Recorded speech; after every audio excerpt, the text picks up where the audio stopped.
Bienvenue sur Top Invest, la chaîne des top d'investissement. Ici, on parle essentiellement d'entreprises de qualité.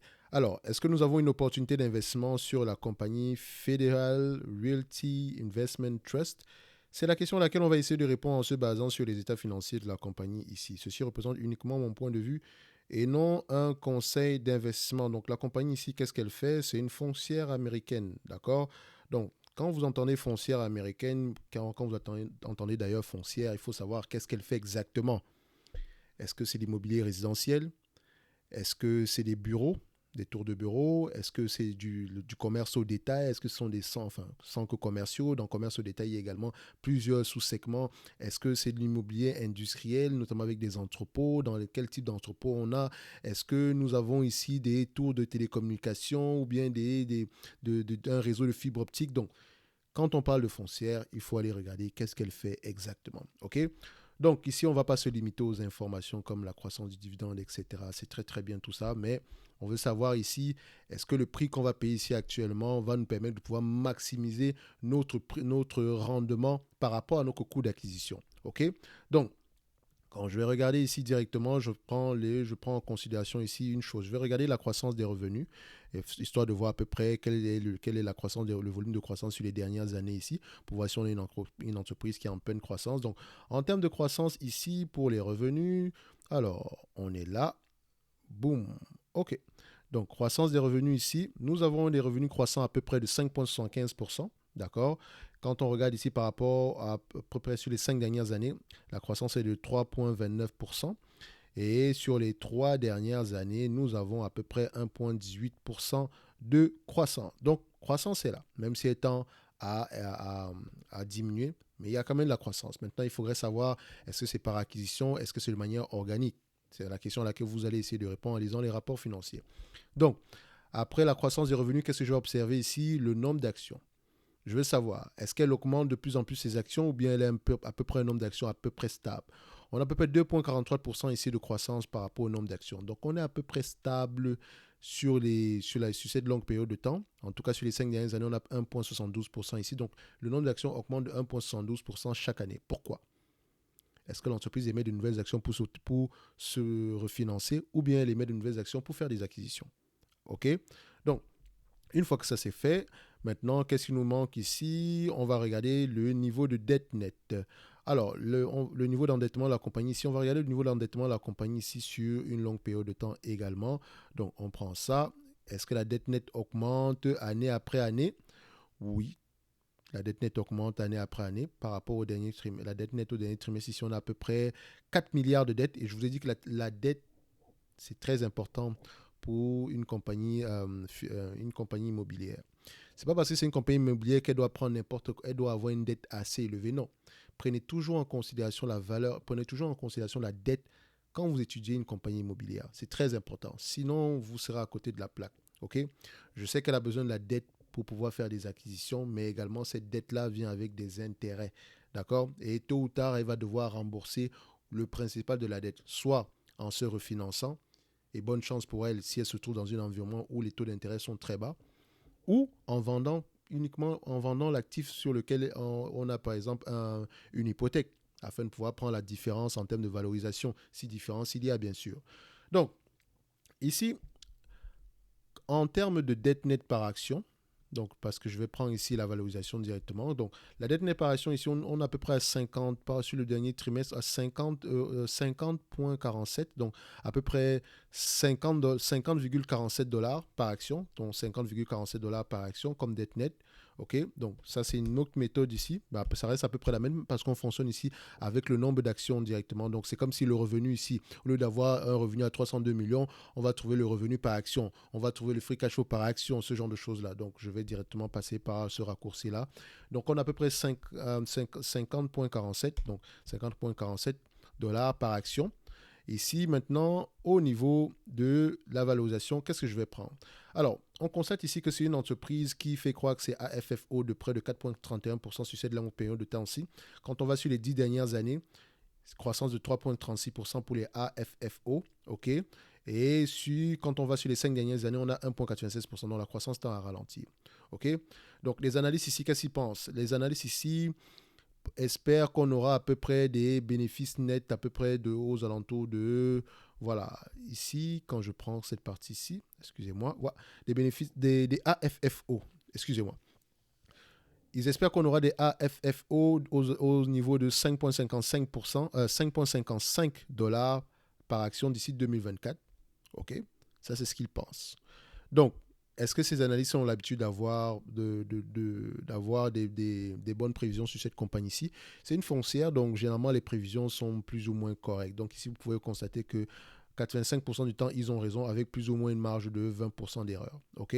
Donc ici, quand la marge d'erreur est supérieure à 20%, comme ici, on- ils ont tort. Donc, on met un rouge. Quand la marge d'erreur est inférieure à 20%, comme ici par exemple, on met un jaune. D'accord? Donc, ce n'est pas qu'ils ont eu exactement raison, mais ils se sont trompés, mais d'un pourcentage assez réduit. Donc, c'est tout à fait correct. De toute façon, aucune prévision n'est juste. Donc, on essaye de faire quelque chose qui se rapproche plus de la valeur. D'accord? Donc, ici, qu'est-ce que je dois prendre ici comme multiple? C'est ça la véritable question, justement. Je vous ai dit qu'il faut souvent aller regarder le cap rate dans ce genre de compagnie ici. Donc, moi, quand je prends ici un multiple de 20, c'est un cap rate de 5%. OK? Donc, tout dépend maintenant de la qualité des actifs de cette compagnie ici, parce que toutes les compagnies immobilières ne se négocient pas à des cap rates de 5%. Certaines qui ont des actifs de moins bonne qualité ont des cap rates de 6%, de 7%. Et plus le cap rate est élevé, moins vos actifs ont de la valeur de manière globale. OK? Donc, quand je prends ici 55 euros, je prends ici 5,55 $, d'accord? Multiplié par 20 fois les bénéfices, ça donne ici à peu près 111 dollars. D'accord? Moins la dette nette de 50 dollars 47.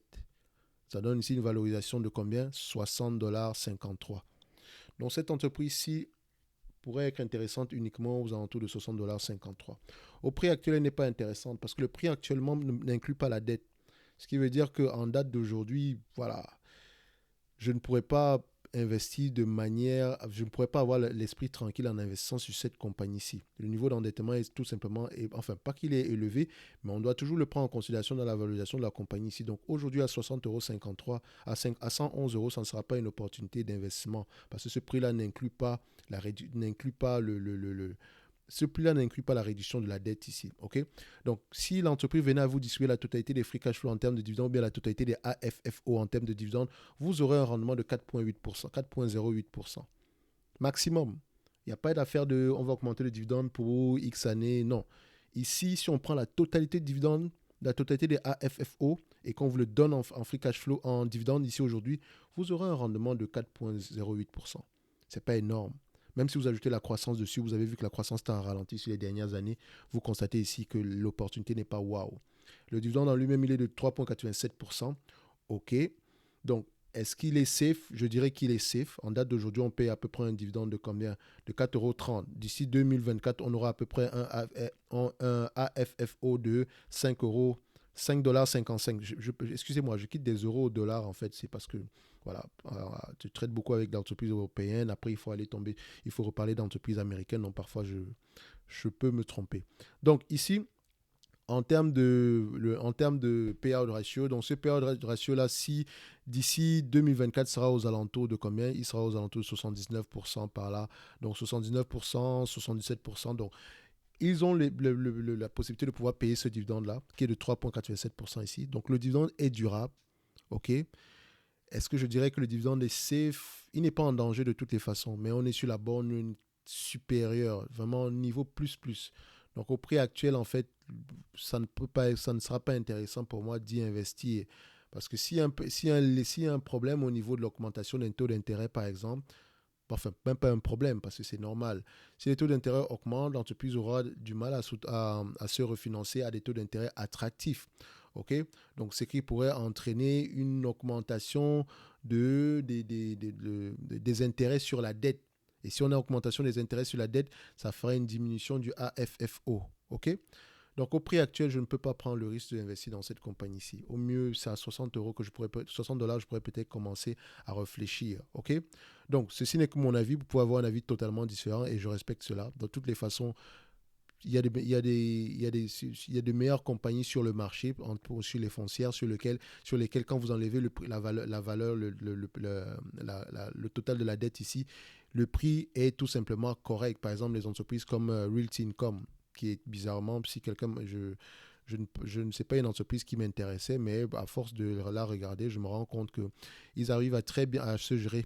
Ils arrivent à bien gérer l'entreprise en fait du point de vue voilà du management ici c'est vraiment un management enfin c'est vraiment une gestion à étudier et si vous êtes une compagnie une foncière vous devez prendre un exemple un peu sur Realty Income parce que ce sont des gens qui émettent des actions chaque année. Ils paient un dividende qui augmente chaque année et ils font des acquisitions chaque année au point où vous ne vous rendez pas compte que chaque année vous êtes dilué. Tout simplement parce que le revenu, les marges, le bénéfice par action augmente année après année, même avec la dilution. Or, la dilution sert à quoi? À faire des acquisitions ou bien même à lever du capital pour pouvoir vous payer un certain dividende. Mais ce n'est pas un problème, de toutes les façons, le dividende continue à augmenter et elle arrive à s'autofinancer, elle arrive à garder sa dette à un niveau assez correct. OK? Est-ce que Federal Realty, c'est la même chose? Moi, je dirais non. Personnellement, comme je vous l'ai dit, la valeur de l'entreprise se situe aux alentours des 60 euros l'action, 60 dollars l'action. Donc, au prix actuel, il n'y a pas d'opportunité d'investissement, en tout cas pour moi. Donc, le prix actuel n'inclut pas la réduction de la dette ici. Donc, 111 dollars ici, on ne prend pas en considération la dette. Et ça, franchement, ça me met mal à l'aise. Ce n'est pas comme ça qu'on fonctionne ici. Et je pense qu'à un certain moment, ça va être compliqué pour cette compagnie ici. OK? Donc, on va se limiter là.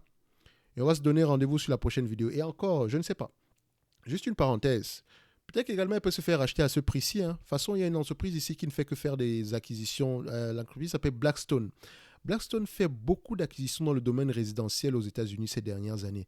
Il y a énormément d'entreprises qui ont été rachetées par Blackstone. Et franchement, quand ils rachètent une entreprise, ils s'en foutent de la dette. Ils ne prennent pas en considération la dette ni quoi que ce soit. Je ne sais pas quelle est leur vision derrière. Mais voilà, il faudrait étudier à peu près qu'est-ce qu'ils voient sur ces entreprises-là. Donc, généralement, il y a un document qu'ils présentent quand ils veulent faire l'acquisition d'une autre compagnie. Donc, peut-être qu'il peut avoir des informations assez intéressantes pour ce genre, pour ceux qui sont intéressés dans cette industrie, dans l'industrie des foncières ici aux États-Unis. Donc, vous pouvez à peu près voir pourquoi est-ce que quelqu'un qui a une poche profonde rachète les autres entreprises sans toutefois prendre en considération la dette.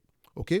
Donc, moi ici, je prends toujours en considération la dette, je peux être conservateur, mais jusqu'à présent, ça me va très bien et j'arrive à acheter des entreprises de qualité ou bien des entreprises qui exercent dans le secteur, dans les entreprises des foncières, à de bons prix en prenant en considération la dette. OK? Donc, je vais me limiter là et on va se donner rendez-vous sur la prochaine vidéo et d'ici là, portez-vous bien. Merci.